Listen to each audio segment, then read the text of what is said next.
Hi, ನಾನು Sandeep from tech in Kannada. ನೋಡ್ತಾ ಇದ್ರೆ ಇವತ್ತು ಮುಂದೆ OPPO F17 ಫೋನ್ ಇರುವಂಥದ್ದು. ನಿಮ್ಮೆಲ್ಲರಿಗೂ ಗೊತ್ತಿರ್ಬೋದು, ಈಗ ಕೆಲವು ದಿನಗಳ ಮುಂಚೆ OPPO F17 Pro ನಾನು ಅನ್ಬಾಕ್ಸ್ ಮಾಡಿ ರಿವ್ಯೂ ಮಾಡಿದ್ದೆ. ಒಂದು ಒಳ್ಳೆ ಫೋನ್ ಆಗಿತ್ತು. ಇದೀಗ OPPO F17 ಲಾಂಚ್ ಮಾಡಿರುವಂಥದ್ದು. ಈ ಒಂದು ಫೋನ್ ಏನಿದೆ ಇದು 18,000 ರೂಪಾಯಿಗೆ ಲಾಂಚ್ ಆಗಿರುವಂಥದ್ದು. 6GB RAM ಮತ್ತು 128GB ವೇರಿಯಂಟು. ಸೊ ಈ ಒಂದು ಫೋನ್ ನಾನು ಇವತ್ತು ಅನ್ಬಾಕ್ಸ್ ಮಾಡ್ತಾ ಇದ್ದೀನಿ, ರಿವ್ಯೂ ಮಾಡ್ತಾ ಇದ್ದೀನಿ. ಏನು ಚೆನ್ನಾಗಿದೆ, ಏನು ಚೆನ್ನಾಗಿಲ್ಲ. ಒಂದು ಫೋನ್ 18,000 ಪರ್ಚೇಸ್ ಮಾಡ್ಬೋದು. ಇದ್ರ ಕಂಪ್ಲೀಟ್ ಡೀಟೇಲ್ ತಿಳಿಸ್ಕೊಡ್ತಾ ಇದ್ದೀನಿ. ಅದಕ್ಕಿಂತ ಮುಂಚೆ ನೀವು ನಮ್ಮ ಟೆಕ್ ಇನ್ ಕನ್ನಡ ಯೂಟ್ಯೂಬ್ನ ಸಬ್ಸ್ಕ್ರೈಬ್ ಮಾಡ್ಕೊಂಡಿಲ್ಲ ಅಂತ ಅಂದರೆ ಈಗ ಸಬ್ಸ್ಕ್ರೈಬ್ ಮಾಡ್ಕೊಳ್ಳಿ ಮತ್ತು ಬೆಲ್ ಐಕನ್ ಕೂಡ ಕ್ಲಿಕ್ ಮಾಡ್ಬೋದು.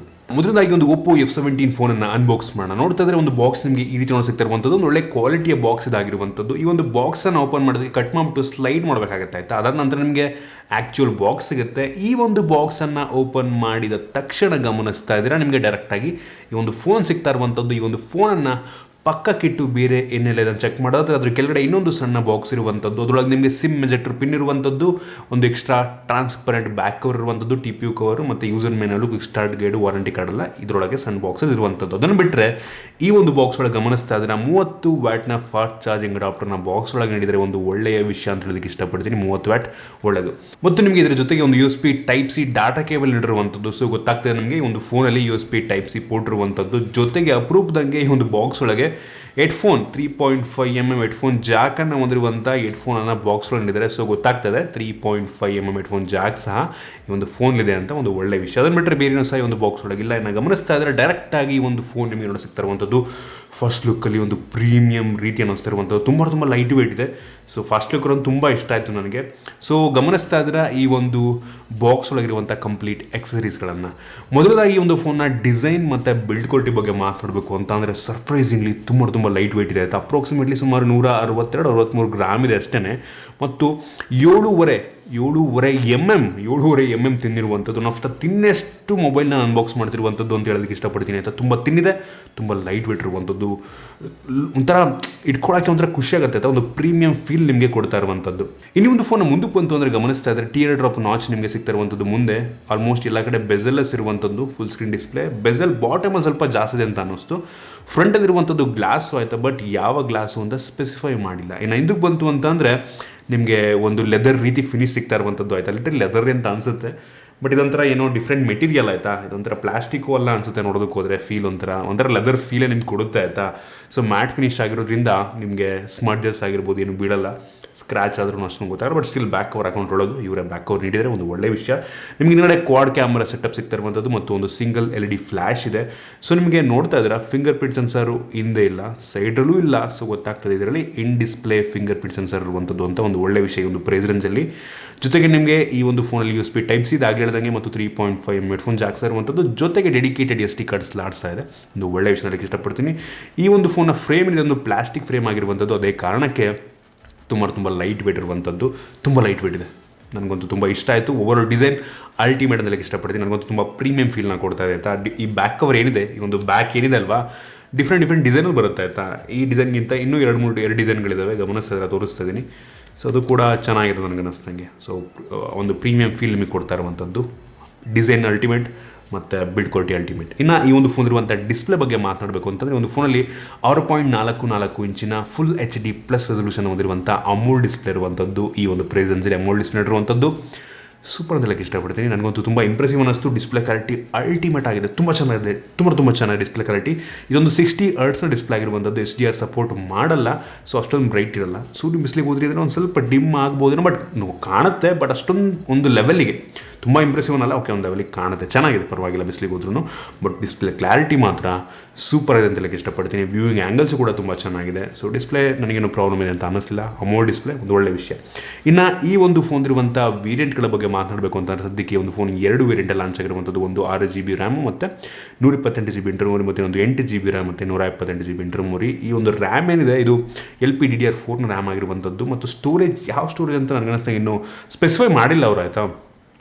UFS 2.1 ಅಂತ ಡೌಟ್, ನನಗೆ ಗೊತ್ತಿಲ್ಲ. ಮೋಸ್ಟ್ ಅದಕ್ಕಿಂತ ಕೆಳಗಡೆ ಇರ್ಬೋದು ನನಗೆ ಅನ್ನಿಸ್ದಂಗೆ. ಸೊ UFS 2.1 ಅಲ್ಲ ಅಂತ ಅನ್ಕೋತೀನಿ, ನಾಟ್ ಶೂರ್, ಅವ್ರು ಇನ್ನೂ ಸ್ಪೆಸಿಫೈ ಮಾಡಿಲ್ಲ. ಇನ್ನು ಈ ಒಂದು ಫೋನ್ ಇರುವಂಥ ಪ್ರೋಸರ್ ಬಗ್ಗೆ ಮಾತಾಡಬೇಕು ಅಂತಂದರೆ ಒಂದು ಹೊಸ ಪ್ರೋಸರ್ ಇದೆ, ಸ್ನ್ಯಾಪ್ಡ್ರ್ಯಾಗನ್ 662 ಪ್ರೋಸರು.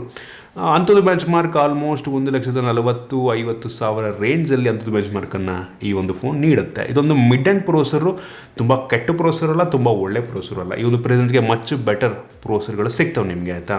ಫಾರ್ ಎಕ್ಸಾಂಪಲ್ ಸ್ನ್ಯಾಪ್ಡ್ರ್ಯಾಗನ್ 720 ಸಿಗುತ್ತೆ, G90T ಹೀಲು G90T ಪ್ರೋಸರ್ಗಳು ಸಿಗ್ತವೆ. ಅದಕ್ಕಿಂತ ಕಡಿಮೆ ಪವರ್ನ ಹೊಂದಿರುವಂಥ ಪ್ರೋಸರ್ ಇದಾಗಿರುವಂಥದ್ದು. ಆದರೂ ಮಿಡ್ ಆ್ಯಂಡ್ ಪ್ರೋಸರು ಇದೊಂದರಲ್ಲಿ ಈ ಒಂದು ಫೋನು ಸ್ವಲ್ಪ ಕಡಿಮೆ ಮಾಡ್ತಾಯಿದೆ ಅಂತ ನನಗೆ ಅನಿಸ್ತು. ಇನ್ನೂ ಒಳ್ಳೆಯ ಪ್ರೋಸರ್ನ ಹಾಕ್ಬೋದಿತ್ತು, ನನ್ನ ಅಭಿಪ್ರಾಯ, ಒಳ್ಳೆ ಪ್ರೋಸರ್ ಹಾಕಬೇಕಿತ್ತು. ಇನ್ನೊಂದು ಫೋನ್ ಇರುವಂಥ ಕ್ಯಾಮ್ರಾ ಬಗ್ಗೆ ಮಾತನಾಡಬೇಕು ಅಂತಂದರೆ ಒಂದು ಫೋನಲ್ಲಿ ರಿಯರಲ್ಲಿ ಕ್ವಾಡ್ ಕ್ಯಾಮ್ರಾ ಇರುವಂಥದ್ದು, ಆಯಿತಾ. ಅದರಲ್ಲಿ ಮೈನ್ ಸೆನ್ಸರ್ ಬಂದ್ಬಿಟ್ಟು 16 ಮೆಗಾಪಿಕ್ಸೆಲ್ನ ಮೈನ್ ಸೆನ್ಸರ್, ತುಂಬ ಕಡಿಮೆ ಆಯಿತು. ತುಂಬ ಜನ ಅನ್ಕೋತೈತ್ರಿ ನಾವು ಬರೀ 16 ಮೆಗಾಪಿಕ್ಸೆಲ್ ಒಂದು ಪ್ರೆಸೆನ್ಸ್ಗೆ ಅಂತ. 2.2 ಅಪರ್ಚರು ಕೂಡ ಸ್ವಲ್ಪ ಜಾಸ್ತಿ ಇದೆ. ಸೊ ನನ್ನ ಅನಿಸ್ತಂಗೆ ಲೋ ಲೈಟಲ್ಲಿ ತುಂಬ ಸ್ಟ್ರಗಲ್ ಮಾಡುತ್ತೆ. ಫೋಟೋ ಸ್ಯಾಂಪಲ್ಸ್ ನೋಡ್ತಾ ಇದ್ದೀರಾ, ಆಯಿತಾ. ಡೇ ಲೈಟಲ್ಲಿ ಒಂದು ಅಲ್ಟಿಮೇಟ್ ಫೋಟೋ ಪ್ರೊಡ್ಯೂಸ್ ಮಾಡುತ್ತೆ, ಆಯಿತಾ. ಒಂದು ಒಳ್ಳೆ ಫೋಟೋವನ್ನು ಸ್ವಲ್ಪ ಓವರ್ ಸ್ಯಾಚುರೇಟ್ ಅನಿಸಿದ್ರು ಸಹ ಒಂದು ಒಳ್ಳೆ ಕ್ವಾಲಿಟಿಯ ಫೋಟೋವನ್ನು ಈ ಒಂದು ಫೋನ್ ಪ್ರೊಡ್ಯೂಸ್ ಮಾಡುತ್ತೆ ಡೇ ಲೈಟಲ್ಲಿ. ಒಂದು ಒಳ್ಳೆ ಲೈಟ್ ಇದೆ ಅಂತ ಅಂದರೆ. ಲೋ ಲೈಟಲ್ಲಿ ಅನ್ನಿಸ್ತಂಗೆ ಸ್ವಲ್ಪ ಸ್ಟ್ರಗಲ್ ಮಾಡಿ, ಪರವಾಗಿಲ್ಲ ಆಯಿತಾ, ಸ್ವಲ್ಪ ಸ್ಟ್ರಗಲ್ ಮಾಡುತ್ತೆ ಅಂತ ಅನ್ನಿಸ್ತು ನನಗೆ. ಫೋಟೋ ಸ್ಯಾಂಪಲ್ಸ್ ನೋಡಿ ನೀವೇ ಜಡ್ಜ್ ಮಾಡ್ಬೋದು. ಇನ್ನೊಂದು 8 ಮೆಗಾಪಿಕ್ಸೆಲ್ ಒಂದು ಅಲ್ಟ್ರಾ ವೈಡ್ ಆ್ಯಂಗಲ್ ಲೆನ್ಸ್ ಇರುವಂಥದ್ದು, ಇದು ಕೂಡ ಅಷ್ಟೇ ಡೇ ಲೈಟಲ್ಲಿ ಒಂದು ಒಳ್ಳೆ ಫೋಟೋ ತೆಗೆಯುತ್ತೆ. ಆದರೆ ಝೂಮ್ ಮಾಡಿದಾಗ ಗ್ರೇನ್ಸ್ಗಳು ಕಾಣುತ್ತೆ ನನಗೆ, ಆಯಿತಾ. ಗ್ರೇನ್ಸ್ಗಳು ಬರ್ತವೆ ಫುಲ್ ಒಂಥರ dot dot dot dot dot dot. So ಅಂಥ ಒಳ್ಳೆ ಕ್ವಾಲಿಟಿ, ತುಂಬ ವೈಡ್ ಇದೆ ಬಟ್ ಅಂಥ ಒಳ್ಳೆ ಕ್ವಾಲಿಟಿ ಇಮೇಜ್ ಬರುತ್ತೆ ಅಂತ ನನಗೆ ಅನ್ನಿಸ್ಲಿಲ್ಲ. ಇನ್ನೊಂದು 2 ಮೆಗಾಪಿಕ್ಸೆಲ್ ಒಂದು ಮ್ಯಾಕ್ರೋ ಲೆನ್ಸ್ ಇರುವಂಥದ್ದು, ಮತ್ತು ಇನ್ನೊಂದು 2 ಮೆಗಾಪಿಕ್ಸೆಲ್ ಒಂದು ಡೆಪ್ತ್ ಸೆನ್ಸರ್ ಇರುವಂಥದ್ದು. ಮ್ಯಾಕ್ರೋ ಲೆನ್ಸ್ ಅಂತ ಏನು ಮ್ಯಾಕ್ರೋ ಅನ್ನಿಸ್ಲಿಲ್ಲ. ಮೇನ್ 16 ಮೆಗಾಪಿಕ್ಸೆಲ್ ಕ್ಯಾಮ್ರಾ ಇದೆ, ಅದು ಒಂದು ಒಳ್ಳೆ ಫೋಟೋ ಪ್ರೊಡ್ಯೂಸ್ ಮಾಡುತ್ತೆ ಡೇ ಲೈಟಲ್ಲಿ. ನೈಟ್ ಟೈಮಲ್ಲೂ ಕೂಡ ಒಂದು ಲೆವೆಲಿಗೆ ಓಕೆ. ಇನ್ನು ಫ್ರಂಟ್ ಕ್ಯಾಮ್ರಾಗೆ ಬಂತು ಅಂತಂದರೆ 16 ಮೆಗಾಪಿಕ್ಸೆಲ್ನ ಫ್ರಂಟ್ ಕ್ಯಾಮ್ರಾ ಇರುವಂಥದ್ದು. ಫ್ರಂಟ್ ಕ್ಯಾಮ್ರಾ ತುಂಬ ಚೆನ್ನಾಗಿದೆ, ನನಗಂತೂ ತುಂಬ ಇಷ್ಟ ಆಯಿತು. ಆ ಫೋಟೋ ಸ್ವಲ್ಪ ಗಮನಿಸ್ತಾ ಇದ್ದೀರಾ, ಇದು ಒಂದು ಒಳ್ಳೆ ಡೀಟೇಲ್ಡ್ ಫೋಟೋನ ಪ್ರೊಡ್ಯೂಸ್ ಮಾಡುತ್ತೆ. ನನಗೆ ಇಂಪ್ರೆಸಿವ್ ಅನ್ನಿಸ್ತು ಫ್ರಂಟ್ ಕ್ಯಾಮ್ರಾ. ಇದಿಷ್ಟು ಕ್ಯಾಮ್ರಾ ಬಗ್ಗೆ. ಕ್ಯಾಮ್ರಾ ನಾನು ಓಕೆ ಅಂತೀನಿ, ಅಂತ ಇಂಪ್ರೆಸಿವ್ ಅಲ್ಲ, ಓಕೆ. ಡೇ ಲೈಟಲ್ಲಿ ತುಂಬ ಚೆನ್ನಾಗಿ ತೆಗೆಯುತ್ತೆ, ಲೋ ಲೈಟಲ್ಲಿ ಸ್ಟ್ರಗಲ್ ಮಾಡುತ್ತೆ.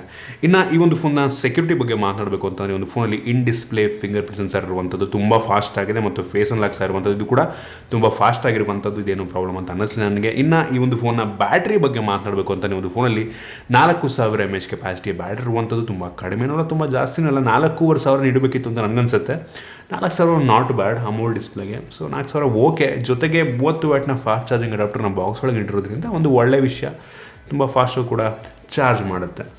ಸೊ ಇದಿಷ್ಟು ಈ ಒಂದು ಫೋನ್ನ ಮೈನ್ ಫೀಚರ್. ಇದನ್ನು ಬಿಟ್ಟರೆ ಈ ಒಂದು ಫೋನ್ ಇದು ಆ್ಯಂಡ್ರಾಯ್ಡ್ 10ನ ಬೇಸ್ ಮೇಲೆ ರನ್ ಆಗ್ತಿರುವಂಥ ಕಲರ್ OS, ಆಯಿತಾ. OPPOದವ್ರದ್ದೇ ಕಲರ್ OSನ ರನ್ ಮಾಡ್ತಾ ಇರುವಂಥದ್ದು. ಇದು ಅಂಥ ಸ್ಟಾಕ್ ಆ್ಯಂಡ್ರಾಯ್ಡ್ ಎಕ್ಸ್ಪೀರಿಯನ್ಸ್ ಏನು ನಿಂಗೆ ಕೊಡಲ್ಲ ನಿಮಗೆ. ಪರವಾಗಿಲ್ಲ, ತುಂಬ ಸ್ಮೂತಾಗಿ ವರ್ಕ್ ಆಗುತ್ತೆ ನಿಮಗೆ, ಒಂದು ಸ್ಮೂತ್ ಎಕ್ಸ್ಪೀರಿಯನ್ಸನ್ನು ಕೊಡುತ್ತೆ. ಸೊ ಓಕೆ, ಪರವಾಗಿಲ್ಲ, ತುಂಬ ಚೆನ್ನಾಗಿ ಕಸ್ಟಮೈಸ್ ಮಾಡಿದರೆ ಈ ಒಂದು OS-ಅನ್ನು. ಇನ್ನು ಇದರಲ್ಲಿ ಮೋನೋ ಸ್ಪೀಕರ್ ಇರುವಂಥದ್ದು, ಬಾಟಮ್ ಫೈರಿಂಗ್ ಮೋನೋ ಸ್ಪೀಕರ್ ಇದೆ. ಸ್ಪೀಕರ್ ಒಂದು ಲೆವೆಲಿಗೆ ಜೋರಾಗಿ ಕೇಳುತ್ತೆ. ಸೊ ನನಗೇನು ಪ್ರಾಬ್ಲಮ್ ಅಂತ ಅನ್ನಿಸ್ಲಿಲ್ಲ. ಓವರ್ ಹೇಳಬೇಕು ಅಂತಂದರೆ ಒಂದು ಫೋನು 18,000 ರೂಪಾಯಿಗೆ ಲಾಂಚ್ ಆಗಿರುವಂಥದ್ದು. 18,000 ರೂಪಾಯಿಗೆ ಒಂದು ಆಪ್ಷನ್ನಾಗಿ ಇಟ್ಕೊಬೋದು ಅಂತ ಅನ್ಕೋತೀನಿ, ಆಯಿತಾ. ಇದರಲ್ಲಿರುವಂಥ ಪ್ಲಸ್ ಪಾಯಿಂಟ್ಗಳ ಬಗ್ಗೆ ಮಾತನಾಡ್ತೀನಿ. ಇದು AMOLED display, in display fingerprint sensor, 30 ವ್ಯಾಟ್ನ ಫಾಸ್ಟ್ ಚಾರ್ಜರ್ ಇದೆ. ಸೊ ಇದು ಕೆಲವೊಂದು ಮೇನ್ ಪಾಯಿಂಟ್ಸು. ಜೊತೆಗೆ ಇದು ಒಂದು ಒಳ್ಳೆ ಬಿಲ್ಡನ್ನು ಹೊಂದಿರುವಂಥದ್ದು, ತುಂಬ ತಿನ್ನಿದೆ, ತುಂಬ ಲೈಟ್ ವೇಟ್ ಇದೆ. ಸೊ ಈ ಒಂದು ಅಡಿಷ್ನಲ್ ಫೀಚರ್ಸ್ಗಳಿರುವಂಥ ಇನ್ನು ಇಷ್ಟ ಆಗದಿರುವಂಥ ಫೀಚರ್ ಅಂದರೆ ಕಾನ್ಸ್ ನನಗೇನಪ್ಪ ಅನ್ನಿಸ್ತು ಅಂತಂದರೆ ಇದರಲ್ಲಿರುವಂಥ ಪ್ರೋಸರ್ ಒಂದೇ ನನಗೆ ಅನ್ನಿಸ್ತಂಗೆ. ಬ್ಯಾಟ್ರಿ ಇನ್ನೂ ಸ್ವಲ್ಪ ಜಾಸ್ತಿ ಇಡ್ಬೋಯಿತ್ತು, ಬಟ್ ನನಗೆ ಅದೇನು ಮ್ಯಾಟ್ರ್ ಆಗಲ್ಲ. 4000 mAh ಕೆಪಾಸಿಟಿ ಅಂದರೆ ಸಾಕು ನನಗೆ ಅನ್ನಿಸ್ತಂಗೆ. ಬಟ್ ಪ್ರೋಸರ್ ಒಂದು ಒಂಚೂರು ಒಳ್ಳೆ ಪ್ರೋಸರ್ ನೀಡ್ಬೋಯಿತ್ತು. ಬಟ್ 18,000 ರೂಪಾಯಿಗೆ ಕನ್ಸಿಡರ್ ಮಾಡ್ಬೋದು ನಾವು. ಆದರೆ ಇದೇ ಪ್ರೈಸ್ ರೇಂಜ್ಗೆ ಇದಕ್ಕಿಂತ ಒಳ್ಳೆ ಫೋನ್ಗಳು ಸಿಗುತ್ತೆ ಅಂತ ನನಗನ್ಸುತ್ತೆ. ಇದಿಷ್ಟು ನನ್ನ ಒಪಿನಿಯನ್ ಈ ಒಂದು ಫೋನ್ನ ಬಗ್ಗೆ. ನಿಮಗೆ ಇಷ್ಟ ಆಗಿದೆ ಅಂತ ಅನ್ಕೋತೀನಿ. ನಿಮ್ಗೆ ಇದ್ರ ಬಗ್ಗೆ ಏನಿಸುತ್ತೆ ಕೆಳಗಡೆ ಕಾಮೆಂಟ್ ತಿಳಿಸ್ಬೋದು. ನಿಮ್ಗೆ ಇಷ್ಟ ಆದ ಬಿಟ್ಟು ಲೈಕ್ ಮಾಡಿ, ಶೇರ್ ಮಾಡಿ. ಈ ರೀತಿ ನಮ್ಮ ಬೇರೆ ವಿಡಿಯೋ ನಮ್ಮ tech in Kannada YouTube subscribe ಮಾಡ್ಕೊಂಡಿಲ್ಲ ಅಂತ ಸಬ್ಸ್ಕ್ರೈಬ್ ಮಾಡ್ಕೊಳ್ಳಿ, ಮತ್ತು ಬೆಲ್ ಐಕನ್ ಕೂಡ ಕ್ಲಿಕ್ ಮಾಡ್ಬೋದು. ಸಿಗೋಣ ವಿಡಿಯೋದಲ್ಲಿ.